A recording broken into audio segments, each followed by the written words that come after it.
Boa tarde. Ler o Vizinho, nona edição.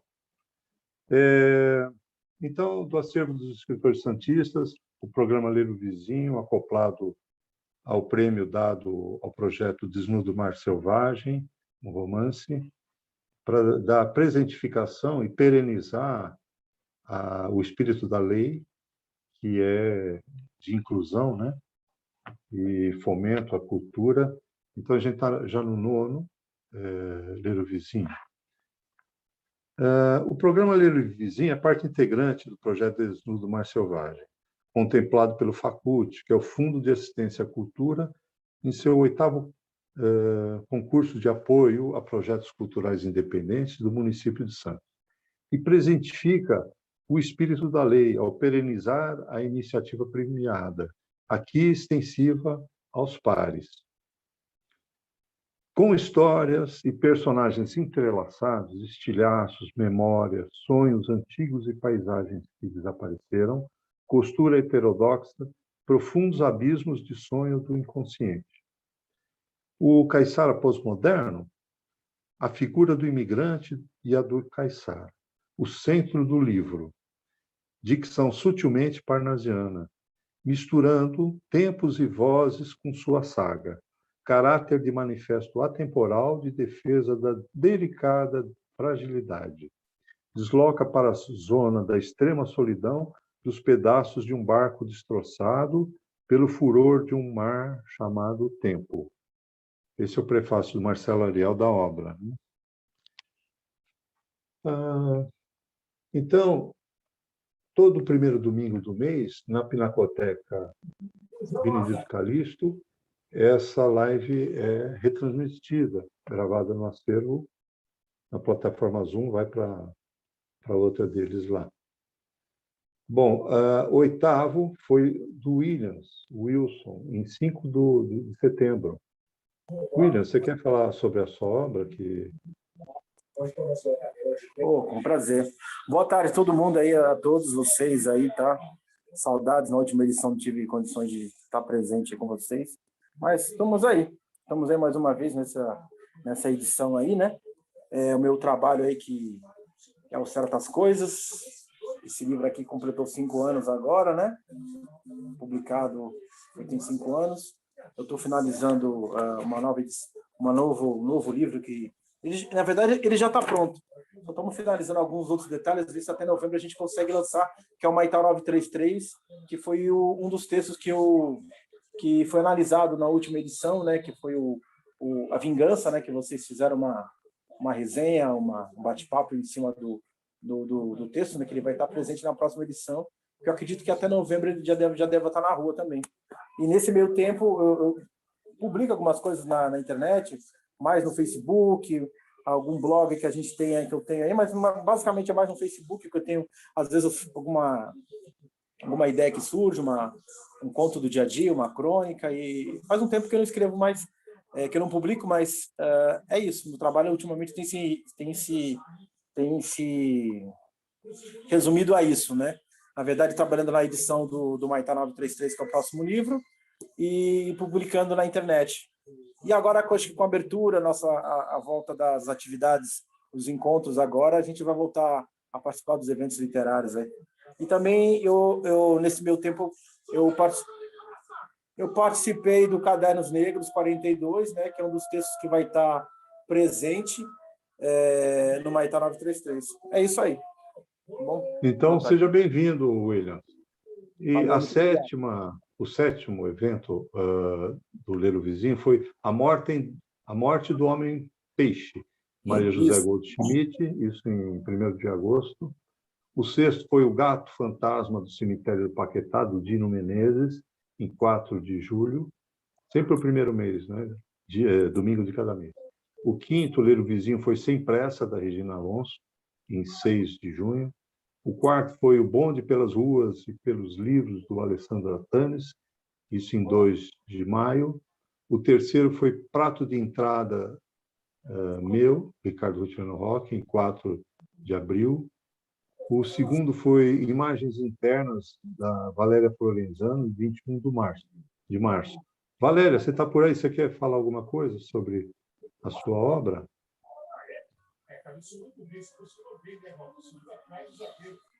Chegou uma mensagem da Valéria dizendo, infelizmente, alguma coisa e tal, isso aqui. Então, talvez ela não esteja, não sei. Ela tinha entrado, né?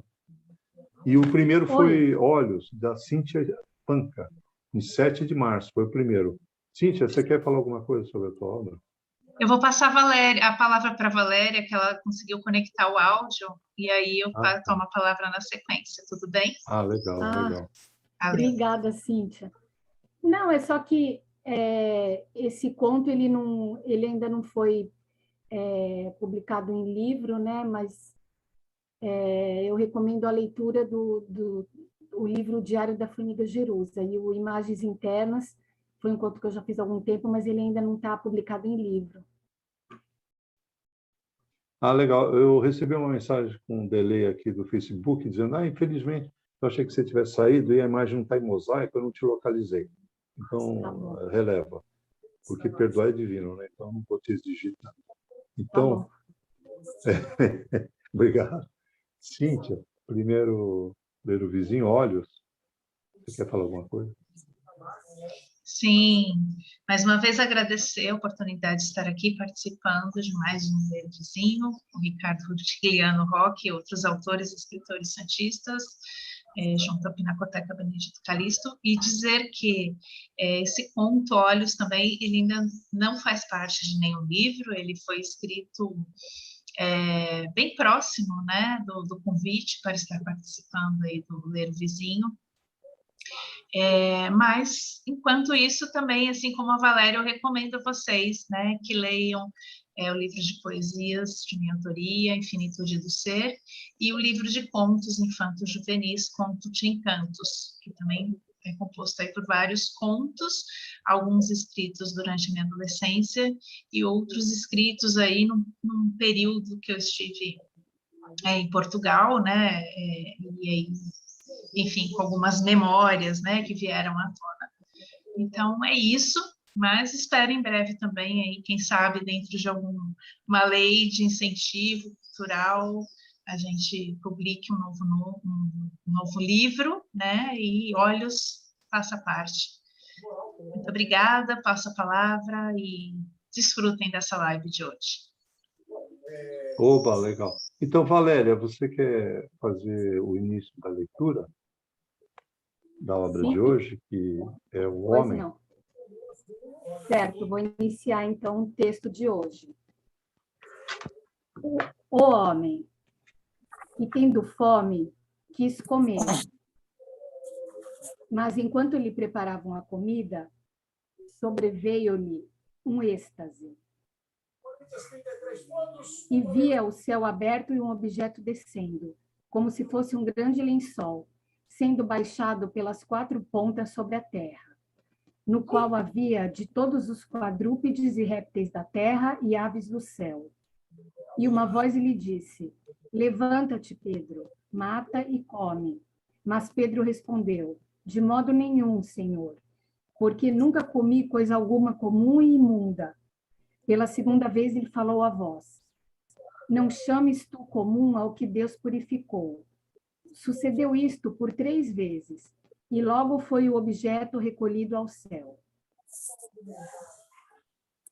Atos 10, versículo 10. Desgosto dos homens, desgosto dos homens, gosto de cães. Os homens, dizem eles próprios, foram criados por Deus, que os fez do barro à sua imagem e semelhança. A humanidade é, assim, espelho de Deus. Há que se reconhecer, contudo, quanto há de canino no homem, porção que o livra do Deus egoísta por ele criado. Desgostar da humanidade é desgostar do Deus verdadeiro, que é também Deus dos cães. É ser mau na essência. Um homem que goste de cães não pode ser de todo mal. Não sou desumano. O pecado original está inculcado a cada fagulha, mas não assola o conjunto, que ao fim obterá a redenção.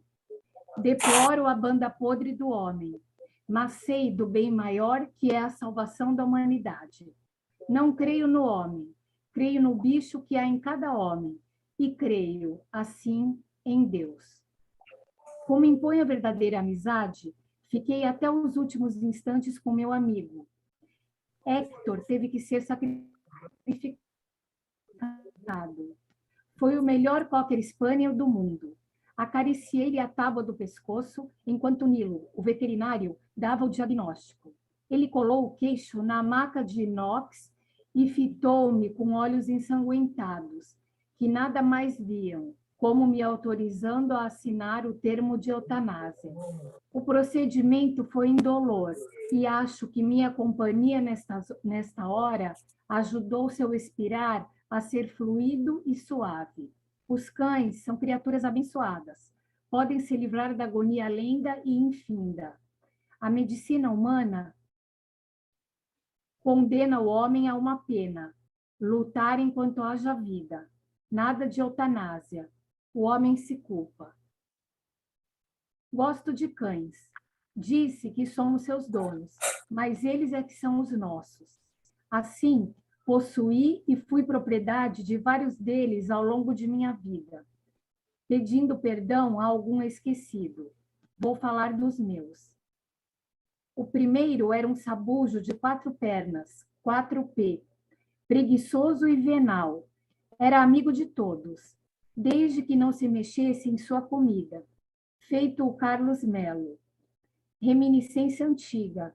Ainda alguns lapsos de esquecimento me trazem sua figura cinza à lembrança. Lembro coisas de muito atrás. O que acabou de passar, esqueço. É a doença. Depois do sabujo, foi uma cadela boxer 4P, de cara feroz e coração dócil. Deixava tirar comida de sua boca. Os boxers gostam de crianças. Esta não caçava comigo. Passo a palavra agora Para o William. para o Williams. Aos 7 anos, conheci meu primeiro cachorro de duas pernas, 2P, o Heitor Campos, dog alemão. Estudamos juntos. Hoje ainda somos amigos, mas a distância tem esmorecido a fidelidade canina. Ele continua vereador, eu larguei. Quando conquistei outros cachorros 2P, adquiri a segunda 4P, uma cadela de companhia. Ficou comigo uns 6 anos. Caçava com cachorros 4P. Tanto que acabou por embrenhar e parir uma ninhada de 10. Fragilizada pela amamentação, certo dia apanhou um rato, gostava mesmo de caçar, pelo que desenvolveu uma leptospirose que a levou. O veterinário da prefeitura, na época, advertiu que teria de sacrificá-la. Com a mesma resignação de agora, concordei. Lembro que acompanhei seus derradeiros momentos, enquanto me fintava com olhos profundos, agradecendo o que eu não atinava com que. Morta, fiquei com um número de 10 filhotes, dos quais dei a outros cachorros 2P, como eu, 9 deles. Reservei um machinho 4P para criar. Na verdade, ele não era meu cachorro, mas de minha mãe, uma senhora Basset, 2P, que adorava cães, flores e romances parisienses. Foi embora cedo. Meu pai, este só vinha a descobrir sua raça, Cocker, como eu e o Héctor. Depois de muitos anos, ele já tinha ido. O cãozinho sobreviveu à minha mãe. Foi meu companheiro na sua falta. Meu pai o detestava. Era humanizado. Tinha manifestação de educação, sociabilidade e dissimulação incabíveis num animal. Aprendeu com os cães 2P a levantar o lábio superior. Num esgar, simulava rir. Aprendi com ele essa capacidade de ser feliz artificialmente, que muito me ajudou mais tarde na profissão. Morreu de velho quando ficou louco e violento, passando a morder tanto os seres humanos quanto os velhos amigos cães 2P. Louco. Era apenas um corpo de cão, sua alma já tão longe. Às vezes tenho medo de acabar assim. Tivemos que chamar a zoonose da prefeitura, que o lançou e levou ao cadafalso. Eu não quis acompanhar a operação. A primeira cadela de caça 2P que conheci era um vira-latas, caçava com outros cães 2P, além de mim. Como eu cultivava nessa época, a mesma promiscuidade não me incomodava. Corri com ela até descobrir que caçava ilusões. Nunca pegamos nada. Tempos de faculdade, quando aprendi que não se deve matar para comer. Conheci muitas cadelas 2P de caça. Confesso que mordi algumas, outras acabaram por me morder. Nem todo cão é fiel. Há deles que mordem amigos e o lado humano dos cães. Águida veio em seguida, uma caçadora profissional. Achou de caçar, casar com um parceiro de negócio, abandonado por certo tempo nessas caçadas. Com ela, reaprendi a comer carne e a matar para ela comer. Naqueles tempos, eu julgava que casar e caçar fossem a mesma coisa. Tinha ilusão de toda sorte, comédia de ela estar casada, voltamos a caçar para desgosto do marido. Eu a queria só para mim. Fui quando decidi entrar na política. É isso? Eu vou até onde? Vai indo até deles, devo falar deles. Pouco se deu o suicídio do filho do prefeito, repudiado pela mulher grávida em desfavor a uma arrivista como eu. Não foi culpa minha, ele que era depressivo. Fui feliz com Águida. Caçamos muito, pegamos alguns cãezinhos, um pequeno sem raça definida, que eu não sabia se era meu ou do finado, porque os dois tínhamos grudado e 2 cadelinhas cocker. São coisas que me lembro em profundo detalhes. De outras tantas, confundo tudo. Se meu pai era meu pai mesmo, se meu filho era rabisco este bloco de notas que não perder o tempo, para não perder o tempo. Mas se a consulto e perdi, há pouco não reconheço mais nada. Sim, meus cães, meus queridos cães, está anotado. Vou falar deles. Quer pegar, Cíntia? Não, eu estou mudando. Se quiser, eu pode ir. Vamos lá. Assim. Tenho por hábito atribuir a cada novo cão o nome de um antigo honoris causa. Por esta razão, em honra a meu amigo Heitor, batizei meu cão com esse nome, Hector. Ele viveu seus últimos anos em paz, lá no sítio. Demarcava seu território com total liberdade. Podia ainda sair à caça, sujar-se, dormir, comer, visitar cadelas no cio, a despeito de castrado, não tinha perdido a libido. Foram anos em que, longe do cotidiano urbano, viveu bem. Isto até contrair a doença do carrapato, que causa afinamento de sangue, levando a hemorragias pelos poros.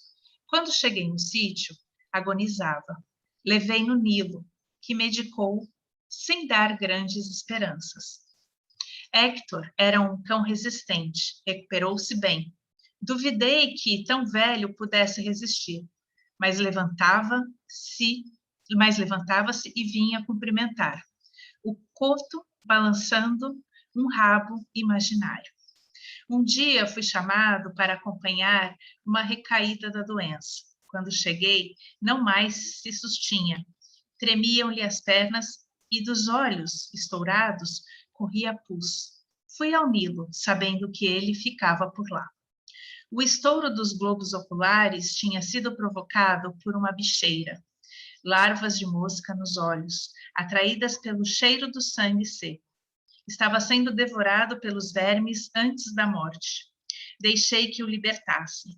Apliquei a injeção de alívio. Dormiu nos meus braços. Depois, enterrei perto do pé de cambuci. Senti-me culpado. Um cão faz isso. Só um humano se perdoa da morte de alguém querido. Mas não acho que se vivesse comigo na cidade, livre de carrapatos e moscas, teria sido mais feliz. Um cão, 2P, há que se perdoar, faz-se o que se pode. Fiz o que podia, cuidei dele, respeitei sua essência, embora nem sempre respeite a minha. Tive muitos outros cães, não sei se lembro de todos. Na cidade tem André Rodrigues, vereador, um pitbull, criado em apartamento. Gosta de violências e bizarrices, mas conserva a alma poética que o redime.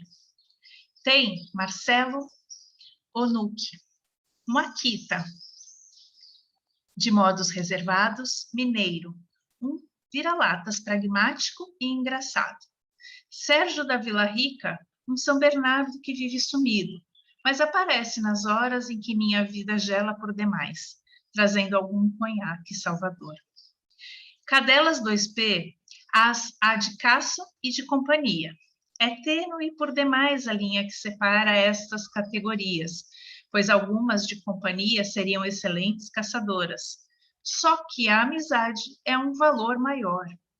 Por vezes se tenta caçar com alguma amiga. Às vezes se é rechaçado, às vezes se acaba caçando mesmo coisas da alma canina. Levo esta vida, depois de minha alma subiu e eu fiquei aqui. Não caço mais. Talvez viva ao fim de meus dias como Hector. Faz tempo que ele morreu, mas ainda lembro. Na cidade já provei de um tudo, e um tudo é feito bosta. Tem de tudo misturado. Deve-se aproveitar o que é bom, levar a vida com um bom humor. Aprendi isso. Hoje, quando as filhas vêm me buscar, passeio no zoológico. Passei além das coisas. Não me afeto mais por pouca bosta. Me divirto vendo os urubus novos. Na cidade, fui urubu rei. No sítio, fugindo da vida social, exerço a identidade canina, meu lado bom. Cansei de viver feito humano, sou um cão.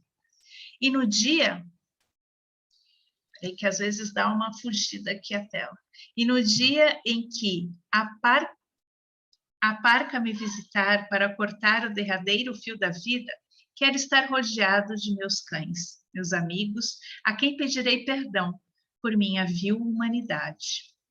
Luiz Teófilo inalava a cidade, algo de podre no reino. A atmosfera era insalubre, mas ele tinha aprendido a identificar nuances do podre. Como as papilas ao longo da língua reconhecem as diversas sutilezas do vinho. Pimenta do reino, azeitona, açafrão, carne maturada, alite, roquefort. Maravilhas de sabor no cheiro acre, insuportável para olfatos primários. Coleção de prazeres para velhos experientes. Na sabedoria de urubu, aprendeu a abstrair, sentir cada aroma. Gases químicos das indústrias, o bafo quente do mangue, putrefações, a emanação da montanha de lixo do aterro. Que a empresa do grego só fazia aumentar, e onde os urubus em bando se esbaldavam. Tudo de ruim punha à parte, ao menos para adubo serve. Sorvia só o bom da vida, infeliz nunca mais. Era a coroação, Luiz Teófilo, entronizado urubu-rei, um trono com rodas empurrado por duas moças opostas e uma velha rapariga. Tinha passado além do bem e do mal. O novo partido traduzia seus sonhos e ideais da juventude, ao mesmo passo em que era veículo de seu poder político amoral. Não era massa, era manobrista, alquimista.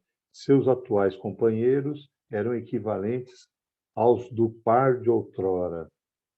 Um companheirismo que convinha até o poder e que depois, inevitavelmente, se diluía na correnteza de interesses difusos. Tinha aprendido a amar a cidade, a não vê-la como a cloaca, a ilha de barbárie, como a consideravam, tirando dela a riqueza que iam gastar bem longe. Andava nas comunidades pobres, benzia crianças, impunha as mãos nos doentes, receitava garrafada, um santo coronel. Pensava no sonho do escritor Afonso Schmidt, que dali partiu no século anterior a Paris e voltou cheio de lirismo, projetos de uma cidade do futuro. Um cidadão local tinha a mesma humanidade que um parisiense. O atraso de séculos de civilização podia fazer diferença, mas um dia aquela cidade cumpriria seu destino. A própria Cidade-Luz já tinha sido corrupta, lugar de fome e desgoverno, de Les Misérables, antes de ser a capital da poesia e de Joie de Vivre. Os sonhos de todos os homens se parecem, os infortúnios também. Cidades são sonhos coletivos. A Revolução Francesa fez-se do sofrimento do povo. A russa também. E eram povos sensíveis como aquele da cidade. Tinham uma literatura, uma cultura, não eram bichos. Tinham humanidade, amor próprio, vergonha dos líderes que não mereciam, vontade de virar a mesa. Eram homens, não eram bichos. Não queriam dar sua carne para alimento de glutões. Aguardavam um Messias, um Salvador, um Luís XXI. Este não era Luís Teófilo, ele apenas preparava o terreno. Era um monarca corrompido, mas já entendia o sofrimento do povo. Quem sabe seus sucessores, quem sabe um Robespierre, um Lenin, um Che que subverta, que comande, que mostre que essa social-democracia neoliberal é fosse, serve apenas os interesses dos urubus. Sabia agora que uma cabala é uma cabala, que qualquer história do mundo cabe em 10 vórtices e 22 caminhos, fórmula universal. Uma delas, dentre tantas fórmulas universais, o universo se explicava assim na riqueza dos monumentos da Europa, como numa gota d'água ou numa titica de mosca. Alcançou o poder, sua energia dominada, leão subjugado.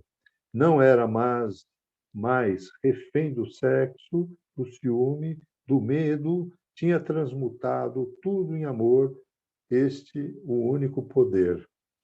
Não morreu, ascendeu, mas ascendeu em parte. 3/4 ascenderam, um ficou purgando. A doença evoluiu, levou-lhe o juízo e a memória. Nunca mais foi infeliz. Confirmou as teorias que davam conta dos seres que elevavam em corpo espiritual, deixando na terra o casual e o físico. Dante viu, no inferno, alma de gente ainda presa na terra. Luís Teófilo justificava o porquê dos privados de razão, os caducos, loucos outrora sãos, vegetativos, cadáveres móveis que se mantinham em terra enquanto o espírito navegava mundos superiores. Ascendeu em parte até esses 2.000 metros de onde conto sua história, minha história. Esse urubu que sou é ele ascensionado. Sua vil humanidade ficou lá embaixo, entrevada, passeando no zoológico ou escondida na petit ferme, cuidando dos outros bichos até o dia. Eu vou livre e soberano. De minha parte, mes chers, c'est fini. Entre Cubatão e Paris, de janeiro a novembro de 2011. É um desafio, né? Bom, acabamos de ler uma leitura deliciosa, a meu ver, não sei se compartilham da mesma opinião. E como isso vai ser passado já no mês de outubro das crianças, eu teci alguns comentários a respeito, contextualizando esses termos, esse texto, né? E dizendo assim, se alguém quiser para alternar a voz, seria talvez ideal. A Valéria, por exemplo, obedecendo a ordem, você teria algo a acrescentar em resenha, Valéria? Eu ficaria por último. Tá bom, então eu posso começar, tudo bem. Bom, um texto bem interessante, né? Esse texto, né, ele começa com trechos da Bíblia, né, que dão força às reflexões do narrador sobre Deus, o homem e o cachorro. Eu entendi que na primeira parte da história, o narrador na primeira pessoa é o próprio Luiz Teófilo. Depois surge outro narrador contando o que acontece com o Luiz. Esse narrador afirma que é a parte ascensionada de Luiz. Ou seja, eu percebi, né, que o Luiz ele tem uma parte divina, que é como um urubu que voa no céu, e uma parte que é narradora da segunda parte da história. E uma parte humana, que vive na Terra e é narradora da primeira parte da história. Nas reflexões, na primeira parte do texto, o narrador afirma que ele gosta dos cães, que todo homem tem um lado cão e que Deus é também Deus dos cães. Em seguida, ele começa a contar sobre os relacionamentos de amizade, afetivos, que teve durante sua vida. Ele conta sobre um Cocker Spaniel que morreu e afirma que os homens não são donos dos cães, os cães é que são donos dos homens. Também afirma que passará a contar sobre os cães que passaram por sua vida. É interessante que ele diz existir os cães de duas pernas, identificados no texto por 2P, né, que a gente conclui que são os homens, e os cães de 4, identificados no texto por 4P. Ele conta sobre um sabujo e um boxer 4P, depois sobre seu primeiro cachorro 2P, aos 7 anos de idade, com quem estudou junto. Conta sobre uma cadela 4P que teve que ser sacrificada e deixou 10 filhotes, sendo um machinho 4P deixado para sua mãe, a mãe do narrador, né, criar.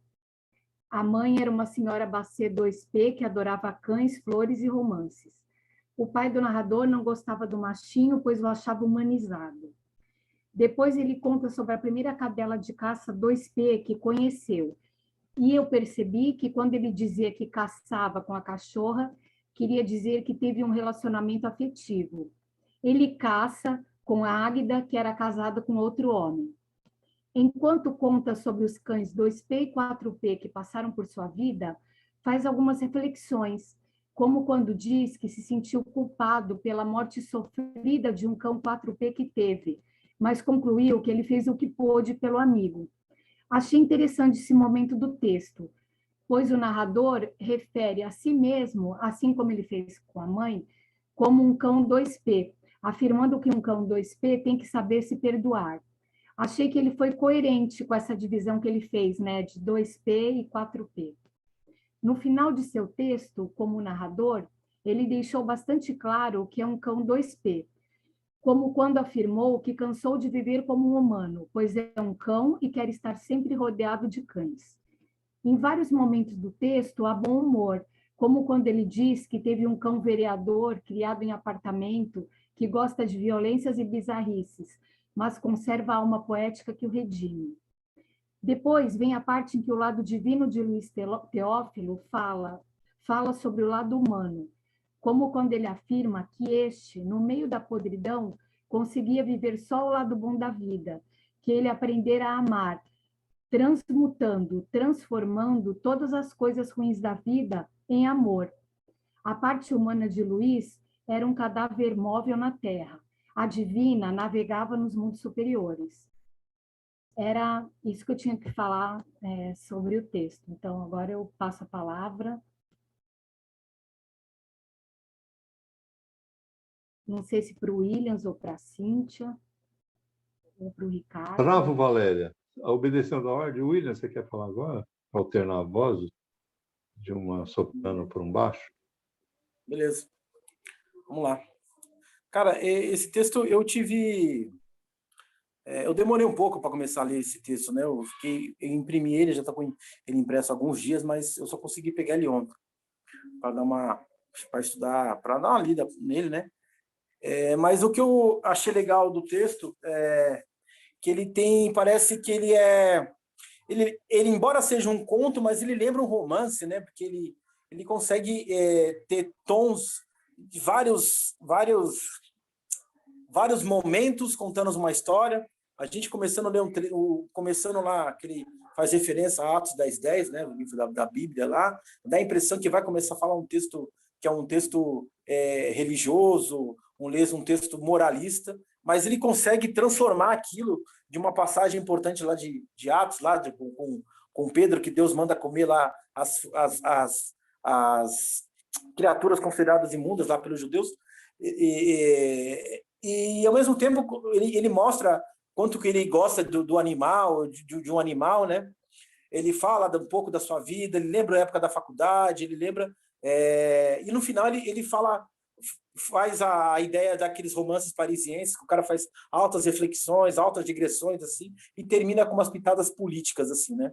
Eu não conheço a obra do Herzog toda, mas tive em alguns eventos dele, pelo pouco que eu pude ter contato dele, eu vi que ele é um cara bastante politizado, um cara que tem posições firmes, né?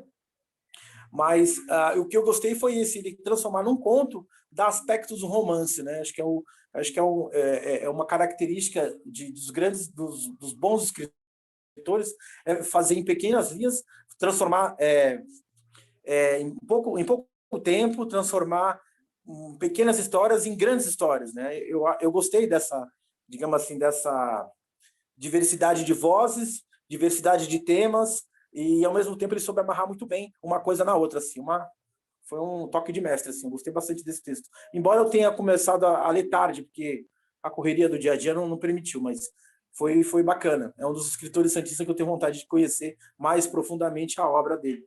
Eu tenho um livro dele aqui em casa, mas eu não consegui ler, eu até peguei ele no começo, mas depois eu não consegui. Eu queria ter feito como fiz da outra vez com a Regina Alonso, ter lido, mas infelizmente não deu, mas pelo pouco que eu vi, gostei bastante, assim, é um livro que está na lista aí.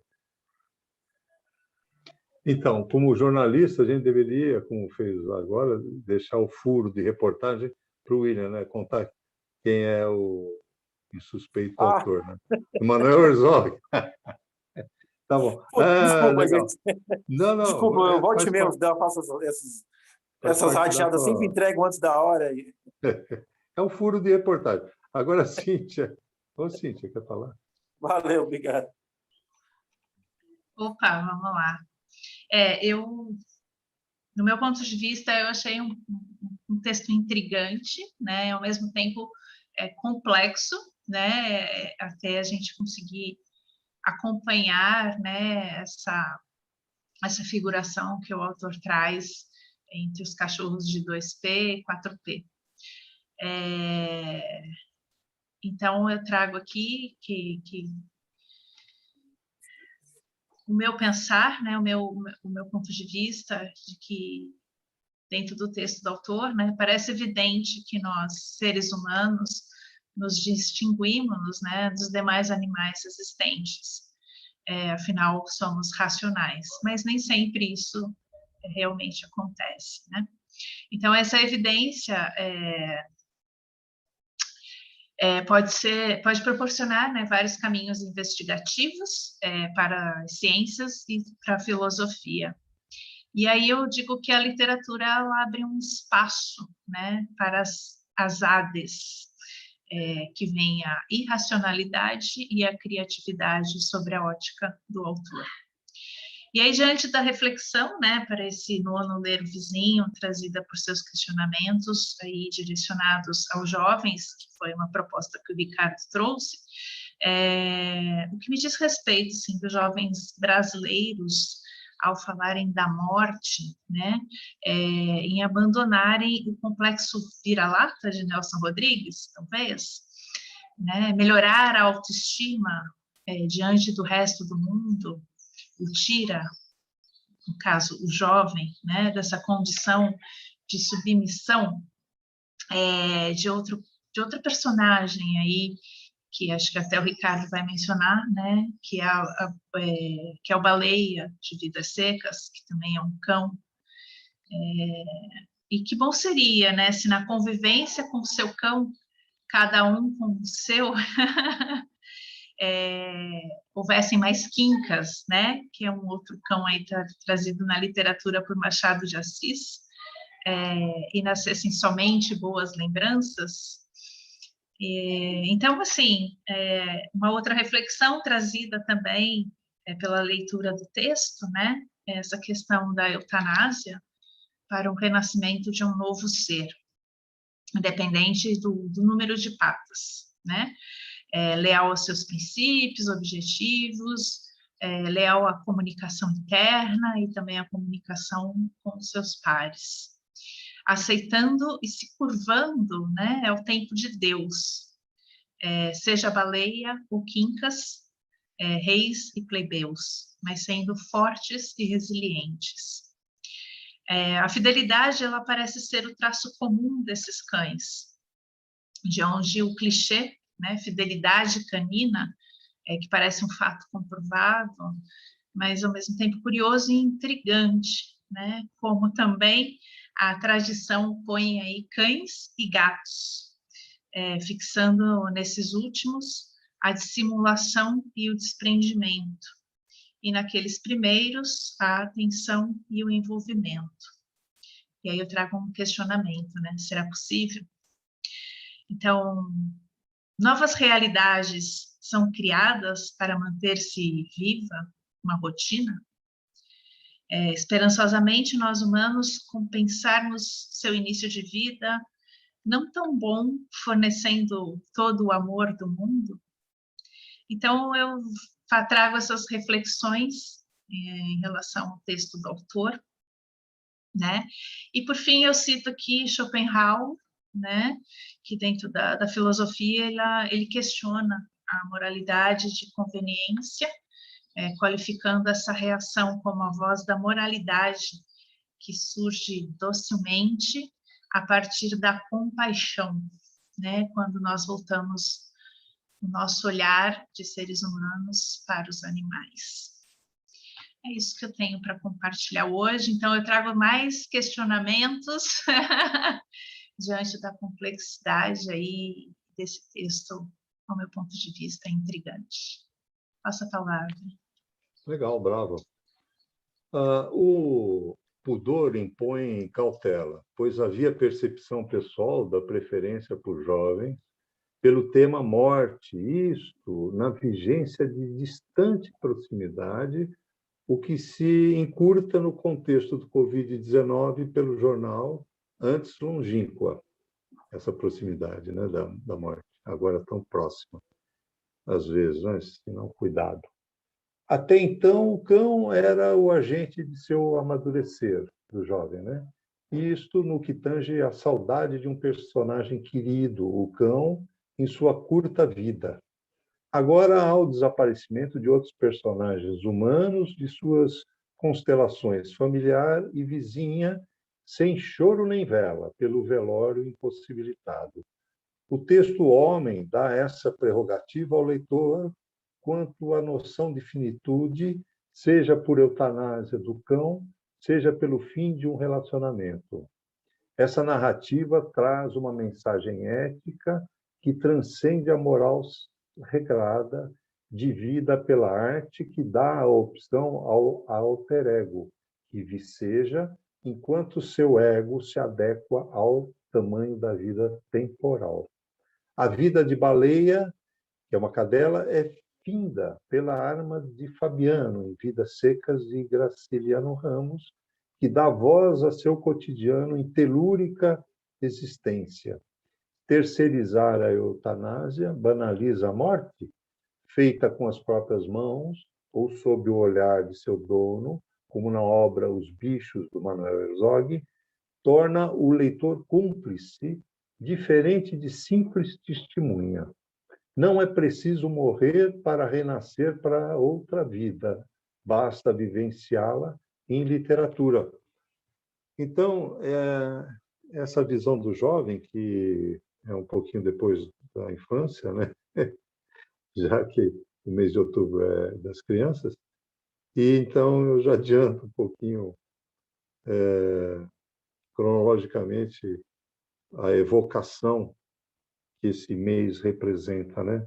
Porque os meus já deixaram a infância, mas a infância habita a gente, assim como a aventura da juventude, né? Então, que se anteceda essa vivência. As crianças não são retardadas, né? Então, em alguma coisa isso serve. Bom, a narrativa traz palavrão, mas eu acho que isso vem do autor e é bem colocado, não existe excesso. Então, que as crianças têm isso no seu vocabulário, não é assim mistério para a gente, né? Então, nono ler o vizinho, né? Que é o novo, né? O Homem de Manuel Herzog foi o que a gente acabou de resenhar. A gente tem 3 minutos, por conta de eu ter programado até 17h30 essa live. Então, a gente tem 3 minutos. Então, feliz mês do Dia das Crianças para todos nós, para cada um. E os autores santistas, eu diria, venham, mas um de cada vez. Como eu falei ontem na feira Feito em Santos, ao microfone, que me deu a dimensão de que venham é uma coisa no imperativo, né? E aí a relativização, que é da área da Valéria, né? Do Williams também, e da Cíntia, né? Jornalismo, letras e direito. Então eu lembrei deles, eles me evocaram dizendo mais um de cada vez. E que venham todos, mais um de cada vez. Vocês querem dar as palavras finais?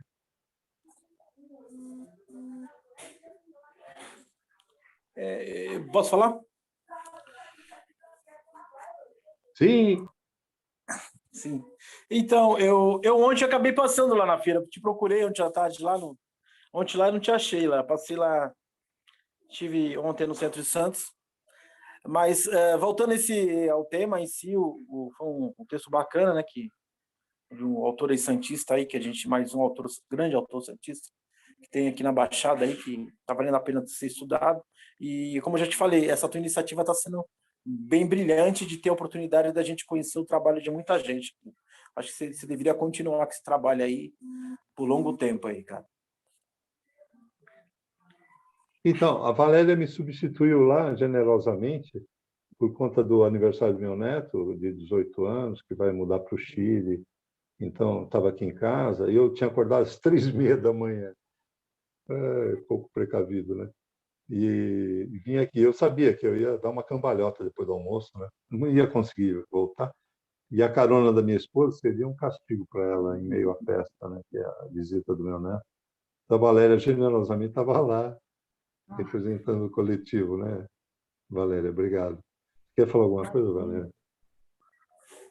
Foi bem legal o evento, né, de ontem. Mas, eu queria dizer que eu também achei a leitura do texto complexa, né? Não foi suficiente para mim ler uma vez só o texto, eu tive que reler realmente, mas é um texto bem interessante, né? Conforme os colegas aí já comentaram. E eu fiquei tocada pela leitura, né?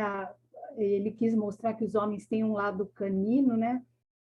Mas a maneira como ele conta isso não traz assim grandes problemas, porque se ele, dependendo da leitura, muita gente poderia ficar revoltada com a comparação, mas a maneira como ele coloca isso não traz problemas. E se a gente parar para pensar, é claro, os homens são racionais, né? Mas tanto os homens quanto muitos animais são todos considerados mamíferos, né? E aí, pensando assim, a gente até entende por que existe a possibilidade da comparação. E eu também fiquei tocada pela espiritualidade presente no texto, seja pela figura de Deus e suas atitudes, ou pela existência de um lado divino que existia nos homens, né? Isso me tocou também. Mas era isso que eu tinha para finalizar.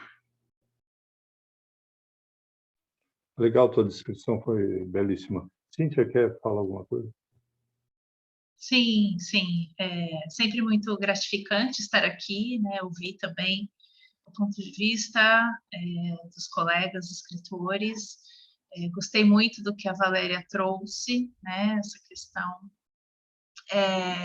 dos mamíferos, né? Essa comparação e outras coisas mais. Acho que foi bem bacana, dentro da complexidade do texto. Eu também precisei ler mais de uma vez para poder estar aí compreendendo, né, muitas mensagens, muitas coisas nas entrelinhas.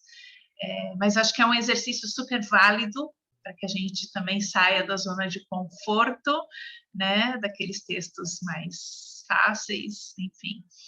É um exercício realmente, e tanto é que esse exercício também me trouxe muitas memórias, muitas lembranças, e isso é sempre muito bom. Até comentei com o Ricardo, né, dentro da Faculdade de Direito, eu cheguei a fazer um projeto de lei falando sobre a eutanásia, né? Então é um assunto aí que me trouxe novamente ao primeiro ano da Faculdade de Direito. Então traz essa memória, né? Boa, porque eu vejo que foi um trabalho bem elaborado, um trabalho que também foi complexo, né? Que causou aí um burburinho, porque é um assunto polêmico quando se fala de eutanásia, principalmente entre humanos, né? E o autor traz isso aí também. É isso que eu gostaria de compartilhar para finalizar e parabenizar o Manuel, parabenizar o Ricardo pelo projeto e todos os envolvidos. Gratidão. Passo a palavra. Então, aqui está a capa do livro, do Manuel Herzog, feito pela Realejo Livros. E boa tarde a todos e bom mês das crianças. Obrigado, Valéria, Cíntia e William, por essa participação.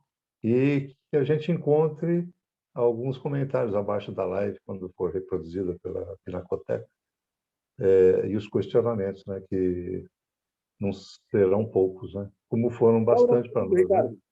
Oi? O nome do livro? Então, Os Bichos. Os Bichos? Os Bichos. Muito legal, do Manuel Herzog. Vou procurar lá. Boa leitura a todos e bom final de semana, bom outubro das crianças. E até mais. Fico por aqui, porque acho que já deu tempo de gravação. Um abraço. Até a próxima. Tchau. Tudo de bom.